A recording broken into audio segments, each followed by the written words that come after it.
wa rahmatullahi wa barakatuh. El tema de hoy es contabilidad, historia, lo que tiene que ver con el contador público en el Estado Islámico. Vamos a hacer un comparativo del contador público en Oriente versus el contador público en Occidente.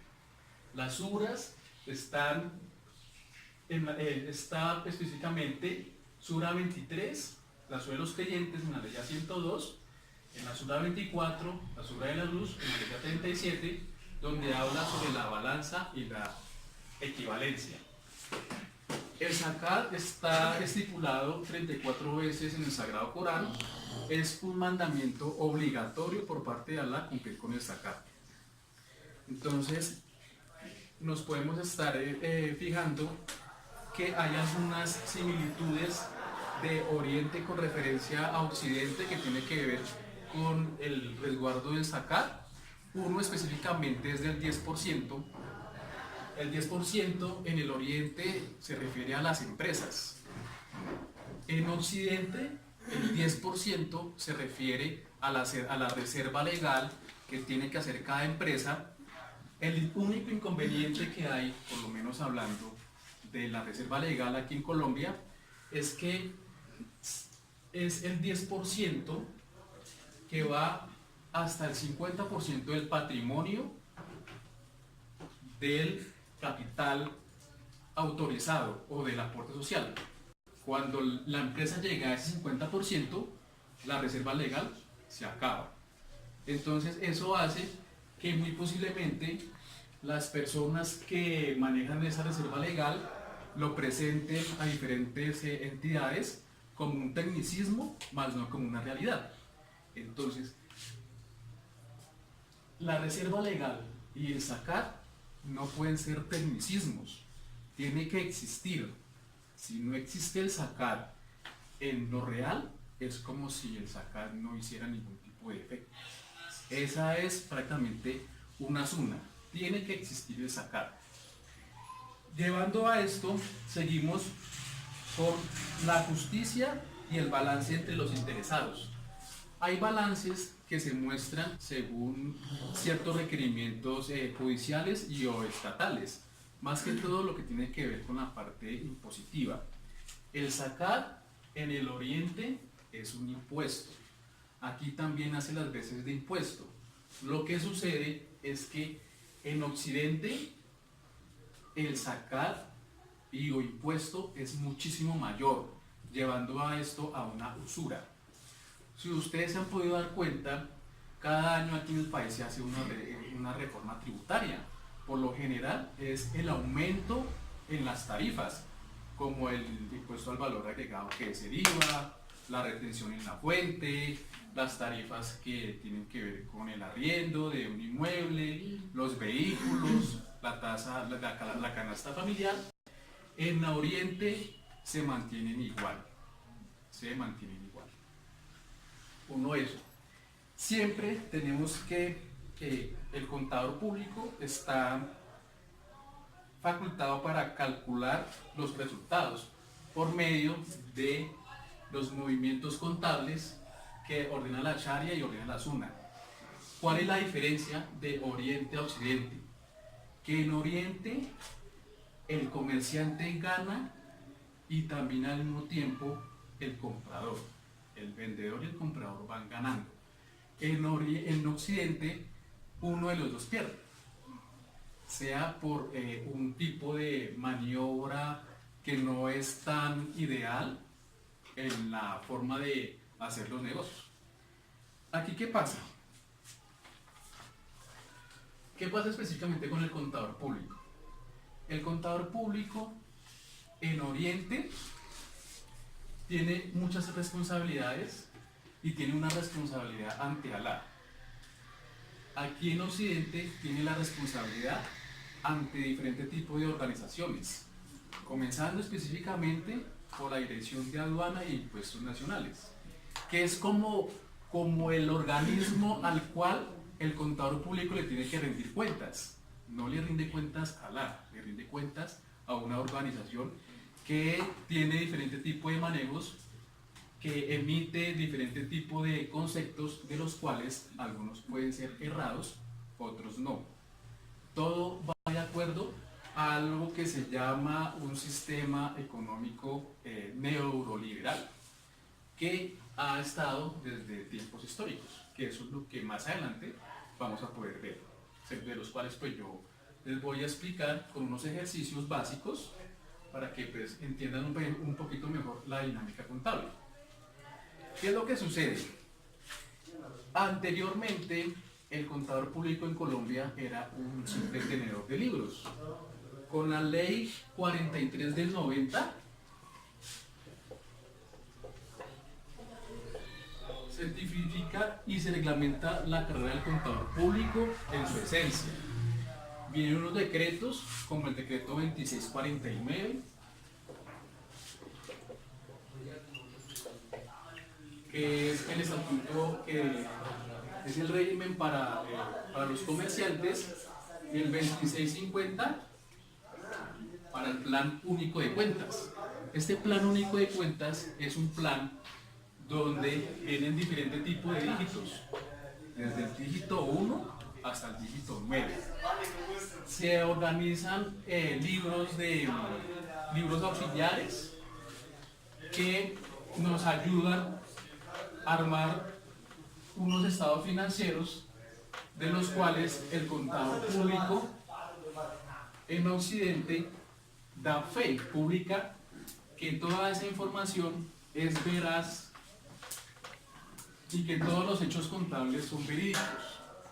Lamentablemente, esos asientos tienen ciertas connotaciones a nivel micro y a nivel macro, porque en sí el contador público lo que hace es rendir cuentas a los interesados en una asamblea general de socios, de accionistas, la parte tributaria salarial, las supersociedades, lo que tiene que ver con los diferentes organismos de control, como lo que es la Fiscalía, la Procuraduría, la Contraloría, ya que el contador público tiene ciertas limitancias, como es el responder de una forma penal o civil por lo que está firmando.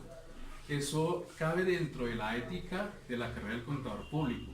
Entonces habrán contadores públicos que firmen a sabiendas que pueda que haya algún asiento contable que traspase los límites de cualquier tipo de reglamento. Hay otros que no. ¿Qué es lo que nos rige a nosotros contadores públicos con la parte reglamentaria y la parte fiscal? Un reglamento que se llama Estatuto Tributario.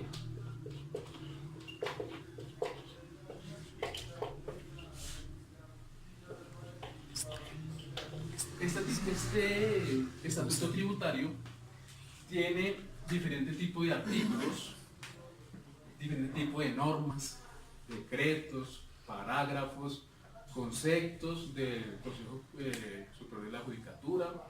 Tiene también diferentes tipos de reformas, artículos inexequibles, en fin, tiene todo, más que todo dirigido hacia el aumento de los impuestos, y hay un tipo de emisión de conceptos dados por personas que están muy correlacionadas con este tema. Este estatuto tributario, por lo general, siempre lleva a que el beneficio, el que se beneficie, sea el gobierno. Por lo general, cuando hay una reforma tributaria, el que gana es el gobierno, porque se dice que siempre por cuestiones de índole fiscal, prácticamente el dinero, los rubros que el gobierno recauda no alcanzan para desarrollar el Plan Nacional de Desarrollo. Entonces, si nosotros tenemos un impuesto y tenemos otro impuesto, si hay un impuesto que vale 500 para pagar, y el otro que vale 1000, el que se paga es el de 1000, no se paga el de 500. Entonces es un descontrol total en lo que tiene que ver con este tipo de conceptos. Siempre se paga el mayor impuesto o la mayor tarifa. Mientras que en la parte islámica están ya desde hace mucho tiempo atrás las tarifas y los rublos totalmente establecidos. Ahora, el profeta en su tiempo, el profeta Muhammad, él hablaba o habló de los fraudes, la palabra fraude. ¿Qué es lo que sucede con la palabra fraude? Cuando uno está laborando ya en el campo, ya después de haber estudiado y haberse graduado, salen ciertas cosas de las que uno nunca puede llegar a imaginar o puede uno llegar a conocer como profesional, que es la correlación o las relaciones interpersonales con las personas, con los jefes y con las entidades. Lamentablemente hay algunas cosas que se están comenzando a ver, como es la globalización. Nosotros estamos muy atrasados en la globalización. Entonces, aquí viene algo muy importante que se llama las normas internacionales de información financiera. Viene algo que se llama IASB, FASB, IFRS. ¿Esto específicamente qué es? USGAP. Este USGAP es contabilidad estadounidense. El IASB, FASB son interpretaciones técnicas contables de Europa. Y las IFRS es la argumentación teórica aplicada a los estados financieros. Desde Europa, desde Estados Unidos y desde Europa, comenzaron a ingresar por Sudamérica, llevando así a que los sistemas contables de cada país tengan que ser añadidos o adicionados a estas normas. Entonces, yo les doy un ejemplo.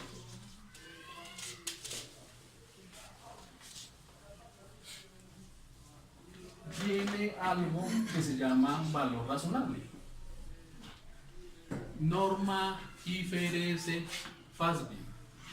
Yo compro un carro, un Renault 9 modelo 2000, vale 5 millones de pesos. El mismo Renault 9 hoy, el día de hoy, en las normas internacionales me vale 10 millones de pesos. Pero ¿qué pasa? Yo lo llevo al valor que creo que es conveniente para mí, que valga 10 millones de pesos. Esa es la norma internacional. En la norma colombiana, el vehículo ya va a estar totalmente depreciado porque los vehículos se deprecian a 5 años. Entonces, hay unos pro y hay unos contra. Ese tipo de aplicaciones están dadas para que la persona no pierda la riqueza, pero sin embargo hay unas fallas técnicas por los sistemas económicos, que eso lo vamos a ir viendo en la medida que vayamos haciendo este curso. ¿Cuáles sistemas son? El sistema marxista, el de Marx, el socialista, el capitalista. Esto lo vamos a llevar a las finanzas islámicas por medio de unos asientos que yo les voy a explicar. El marxismo, el socialismo y el capitalismo nunca se van a acabar por movimientos y o ideologías de tendencias políticas.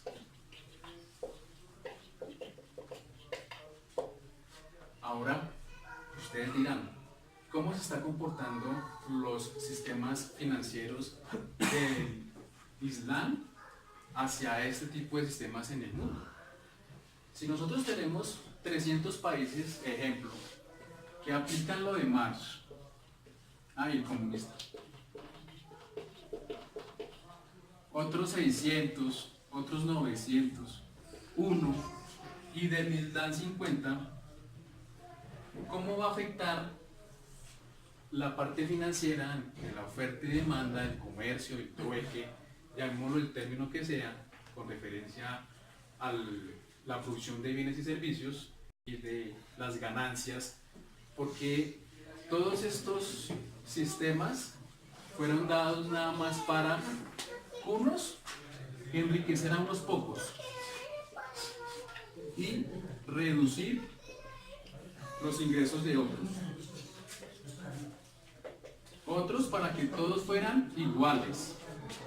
Otros para que solamente tuviera uno y que tuviera que dirigir a mí. Y otro que simplemente el hecho de no aceptar ningún tipo de teoría económica.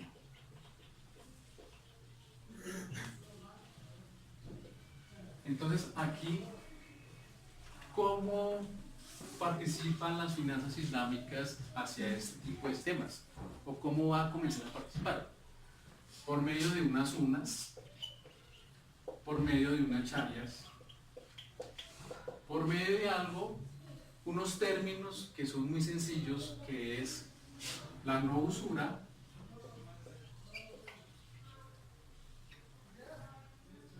este término es muy importante, lo que tiene que ver con la justicia,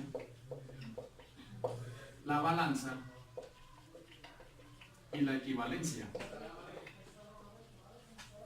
Como ya les había nombrado las suras al momento de comenzar a dictar esta clase. Ahora, hablemos un poco de la ética y hablemos un poco del fraude y del conocimiento de cada persona. Yo no puedo decirle a la Subhana wa Ta'ala que, habiendo tenido un conocimiento, yo lo voy a pasar por alto, hablándolo del fraude. Si yo como contador público no tengo ética y no coloco realmente el sacar de acuerdo a la sunna, de acuerdo a la sharia, no va a haber absolutamente nada. Un contador público puede llegar y hacer esto.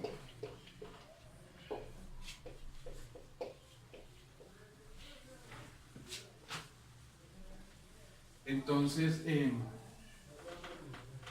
contador público no se puede prestar para cosas fraudulentas en los asuntos contables, porque acarrea ante Alá una responsabilidad grande, comenzando por su zakat, porque el zakat le pertenece a Alá. ¿En qué va a estar repartido el zakat? En la persona o el hermano que no tiene con qué subsistir, en poderle colaborar a una persona que lamentablemente no puede, en el mismo gobierno islámico. En Oriente lamentablemente hay muchos países que no están haciendo el zakat, pero que sin embargo está nombrado. Otros lo están aplicando y eso está haciendo que estén comenzando a salir de ese problema, a sabiendas de que la responsabilidad que tienen ante Alá es grande y que no están formando un tecnicismo que simplemente sea plasmado en un papel, sino que realmente exista, que es el principio general. El zakat tiene que existir. Entonces ahora, ¿qué es lo que sucede? Hay muchas herramientas en la parte occidental que refiere lo que es el contador público, que se llama el auditor, el revisor fiscal y las responsabilidades civiles. Las responsabilidades civiles. Anteriormente, cuando se formaba una empresa aquí en Colombia, el representante legal iba, sacaba su cámara de comercio, colocaba al contador, era el que firmaba, y cualquier tipo de responsabilidad civil o cualquier tipo de problema que se venía, el responsable era el contador público, más no el representante legal. Hoy por hoy ya hay un concepto que lo sacó la Junta Central de Contadores, donde dice que las responsabilidades tienen que ser a la par, porque se dio el caso de DMG, donde el revisor fiscal y el contador público firmaban absolutamente todo, y cuando salió el escándalo, a sabiendas que el representante legal sabía qué era lo que estaba haciendo, le dio la culpa o le cedió la culpa al revisor fiscal, que él era el culpable de absolutamente todo tipo de asientos y de todo tipo de situaciones dadas en ese caso. Ahora tienen ciertas responsabilidades civiles, pero resulta y pasa que hubo algunas cosas que cambiaron con referencia a la conformación de una empresa en la Cámara de Comercio. Antes eran sociedades limitadas, sociedades unipersonales, ahorita son sociedades anónimas simples, quitándole la responsabilidad al representante legal y al contador público de que si en dado caso tuviera que tener alguna demanda civil, respondieran por sus activos. Esa responsabilidad, por medio de esa figura de sociedad anónima simplificada, se la quitaron a los representantes legales.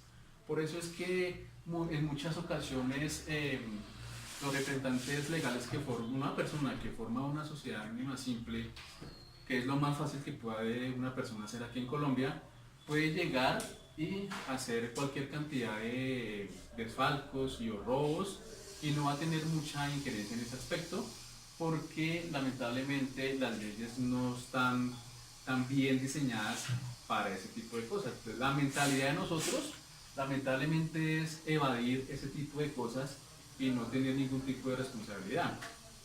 ¿Qué pasa en la parte de Oriente? De que el sacar es prácticamente, al momento de que se haga una realidad, es algo, primero que todo, que el origen de las utilidades, el origen de las riquezas es lícito ante Alá, porque Alá sabe perfectamente de dónde viene cada rubro. A él no se le puede engañar. Pero entonces aquí nos hemos convertido en personas que engañamos demasiado, y eso ya es como, se ha vuelto algo como muy cultural, y a veces ese pensamiento es un poquito complicado de quitárselo a las personas. Eso es un gran error que estamos cometiendo muchísimos. Hay el hecho de que porque hay muchas empresas que quiebran. Hace un mes leí un artículo aquí en Bogotá donde 20.000 empresas aquí solamente en Bogotá quebraron por este tipo de situaciones. Entonces pues el desempleo, pues imagínense, debe ser también un poquito, pues va en aumento. Todo el mundo está sujeto a unos sistemas económicos y contables que llevan a la pérdida o tener que vender bienes, tener que vender propiedades, precisamente por ese tipo de sistemas. Dentro de la parte contable, en Colombia, hay unos asientos que se pueden catalogar como asientos que vienen de una corriente socialista, otras comunistas, otras que vienen con ideologías marxistas y que están metidas dentro de diferentes sectores económicos del país, sea en la parte manufacturera, bancaria, sea en la parte de bienes en el mercado de divisas, ese tipo de cosas. Entonces, para nosotros, el hecho de comenzar a estudiar la parte de las finanzas islámicas es muy beneficioso, ya que podemos estar teniendo una responsabilidad no solamente con nosotros mismos a nivel social, sino también hacia Allah Subhanahu wa Ta'ala, porque no vamos a ser prácticamente señalados de desfalcadores o que llevamos las finanzas mal llevadas, porque Allah precisamente ha enviado estos estudios para que no tengamos ningún tipo de miseria y no tengamos ningún tipo de problemas con el dinero una vez hayamos terminado nuestro ciclo de vida aquí en la Tierra. Eso es más que todo la primera clase. La siguiente clase vamos a mirar lo que tiene que ver con los conceptos, algo de tecnicismo, y ya vamos a comenzar en sí con las aplicaciones de los ejercicios. Muchas gracias por su atención.